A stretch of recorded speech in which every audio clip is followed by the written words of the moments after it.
picture a standard wedding photo from, I don't know, like 1950. You know the exact image I'm talking about, right? Oh, yeah, a sea of identical binary black and white. Exactly. For over a century, the groom's only job was to, well, to fade completely into the background, essentially acting as an invisible prop standing next to the bride. Yeah, he was just the negative space in the portrait. Right. But if you look at the landscape of modern luxury menswear today, that unbreakable rule is entirely dead. I mean, Mhm. we are stepping out of black and white and stepping into full, unapologetic color.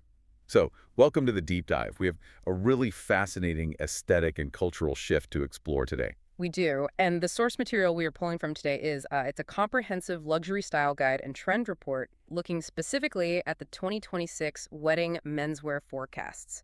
This is curated by platforms like Weddizer. Oh, right, Weddizer. Yeah, and it details this massive explosion in what the industry is calling expressive groom style, which has a really heavy focus on the rise of jewel-tone tuxedos. So whether you are currently planning a wedding, or maybe you're attending a formal gala soon, or, even if you're just a curious learner fascinated by how fashion reflects our changing cultural norms, this dive is going to completely rewire how you view men's formal wear.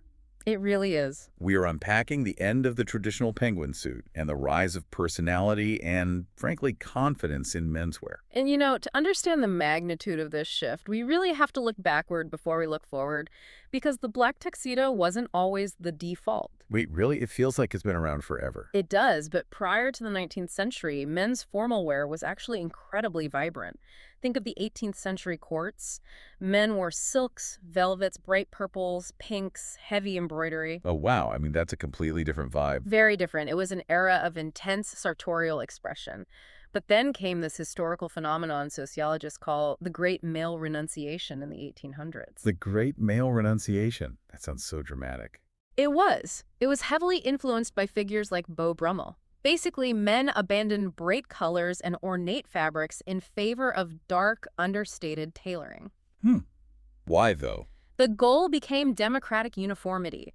You were supposed to look austere, serious, and, well, fundamentally identical to the man standing next to you. Okay, let's unpack this.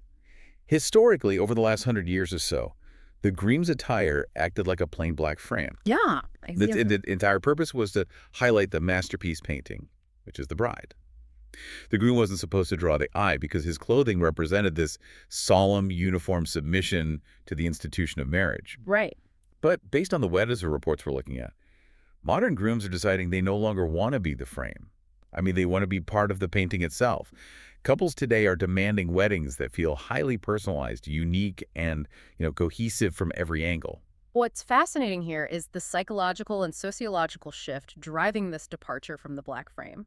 We are seeing a fundamental evolution in modern masculinity. What way? Well, taking an active, enthusiastic interest in aesthetics, fashion, and event planning, that's no longer stigmatized for men.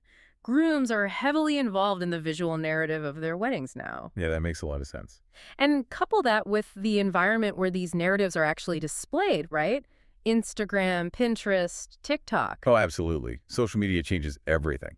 It does. These platforms have established an entirely new standard for editorial style aesthetics. Everyone wants their event to look like a spread in a high-end fashion magazine.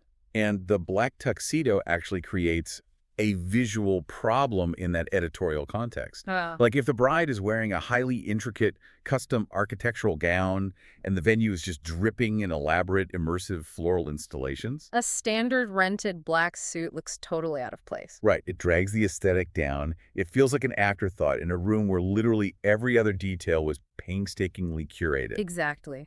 The clothing has to rise to the occasion of the environment. A standard black suit in a highly stylized setting just doesn't provide that editorial pop. So this pivot toward expressive groom style isn't just about vanity, it's about visual cohesion. Jewel tones are dominating the 2026 forecast because they solve a very specific mechanical problem in modern wedding photography. So let's talk about the mechanics of that photography, because this completely shifts the perspective from just picking a fun color to actual visual strategy. It really does. The Weddizer trends point to a very specific palette, right? Mm-hmm.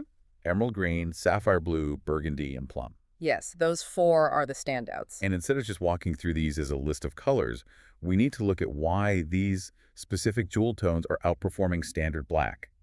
It has to do with how camera sensors actually process light. Right, so digital cameras struggle immensely with pure black fabric. They do. I never realized that. Yeah, they really do. In a dimly lit reception hall or, say, an evening outdoor ceremony, a black tuxedo often turns into a flat, textureless void in photographs. Ah, because it just absorbs all the light. Exactly. It absorbs the light, and the groom basically becomes a floating head. Oh man, a floating head.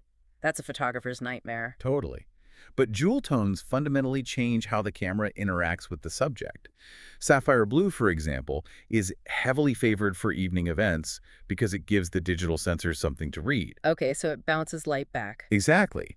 It bounces just enough ambient light back into the lens to retain the texture and the tailoring of the suit while still reading as dark and formal. So sapphire solves the floating head problem. It actually retains depth. Exactly. The source material notes sapphire works across all seasons too and feels very modern while still keeping a foot in timeless menswear. Yeah, it's very versatile. Then there's burgundy and wine, which the reports specifically highlight for autumn and winter weddings or venues that rely heavily on candlelight. Right. And the reason for that is candlelight operates on a very warm color temperature. A black suit under candlelight can look muddy or, kind of washed out. But burgundy actively harmonizes with that warm spectrum. The red undertones in the fabric catch the flicker of the candles, bringing the sense of artistic flair and really deep, romantic sophistication to the room. So it literally integrates the groom into the ambient lighting design. That's so smart. It is. It's incredibly intentional. We also see a massive push toward emerald green. The sources describe this as symbolizing wealth, elegance, and sophistication, like grounding the look in nature but elevating it with luxury. Yes, and it pairs exceptionally well with gold accents. Nice. And finally, the boldest of the bunch, plum and purple. Royal-inspired, highly elegant, frequently used for destination weddings. But have to stop us here. I need to push back on this. Please do. A plum or emerald tuxedo sounds amazing in a magazine spread where you have, professional lighting rigs, reflectors, and a literal fashion model wearing the suit. But let's talk about execution in the real world. I hear the argument about camera sensors, but come on. A regular guy walking down the aisle in a bright plum suit at a traditional church wedding is still going to look like a Batman villain, or like he's heading to a novelty prom. I get that fear. I really do. So are guys actually doing this across the board, or is this just an internet trend that doesn't survive contact with reality? Well, let's look at how the trend reports actually instruct grooms to deploy these colors, because context is the entire secret here. Context. Yeah. You are absolutely right that a plum suit in a brightly lit, sterile, traditional church with white walls might look like a costume. The trend works specifically because grooms are matching the color to the architecture and the venue. So you don't just put on a bright purple suit in a vacuum. Exactly. You don't. I'm still skeptical, though. Give me an example of how plum works without looking ridiculous. Okay, imagine a luxury destination wedding at a historic villa in Tuscany at sunset. Okay, I'm picturing it. The architecture is ancient stone, the lighting is golden hour, the florals are deep and moody. In that specific environment, a dark plum tuxedo harmonizes with the rich, saturated colors of the landscape and the venue. Ah, I see. Looks like royalty. Or take an emerald tuxedo. That thrives against lush botanical gardens or European-inspired estates.